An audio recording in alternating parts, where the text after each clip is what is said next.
Molecular mass and the concept of mole. What is molecular mass?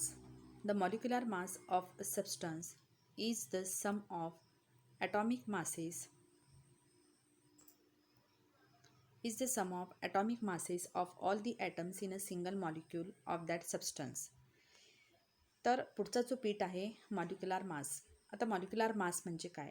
Molecular mass of a substance, एखाद्या सबस्टन्सचं molecular mass म्हणजे is the sum of atomic masses of all atoms in a single molecule of that substance.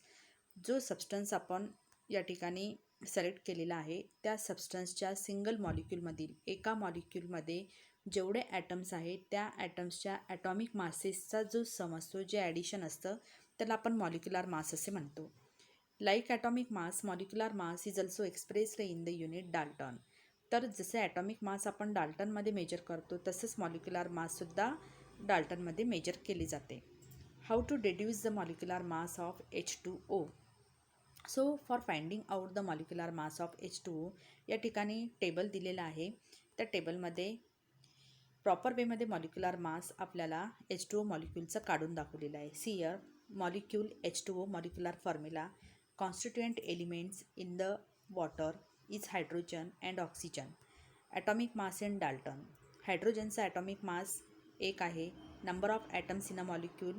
हायड्रोजनचे जे molecules number of atoms in a molecule, हायड्रोजनचे number of atoms 2 आहेत. Atomic mass of a single hydrogen atom into the number of atoms. तर एका hydrogen ॲटमचा atomic mass आणि जेवढे number of atoms मॉलिक्यूलमध्ये आहे त्याचा गुणाकार करायचे आपल्याला. So 1 × 2 is equal to 2. So mass of constituent in dalton hydrogen 2. Then similarly in oxygen, the oxygen atomic mass of the oxygen 16 Dalton.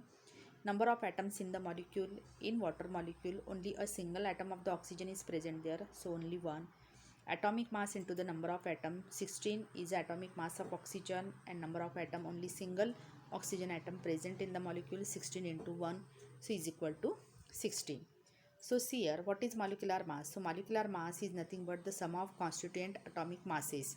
So that molecular mass of the water is equal to atomic mass of hydrogen into 2 plus atomic mass of the oxygen into 1.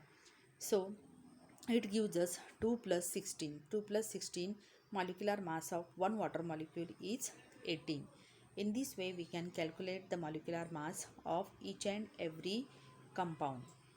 तर अशा पद्धतीने आपण molecular mass हा find out करू शकतो. For this we have to know about the atomic masses of the constituent elements. जर atomic masses तुम्हाला माहिती असेल तर मॉलिक्यूलमध्ये असलेल्या कॉन्स्टिट्युएंट ॲटॉम्सच्या संख्येवरनं आपण ॲटॉमिक मास, मॉलिक्युलर मास हा कॅल्क्युलेट करू शकतो.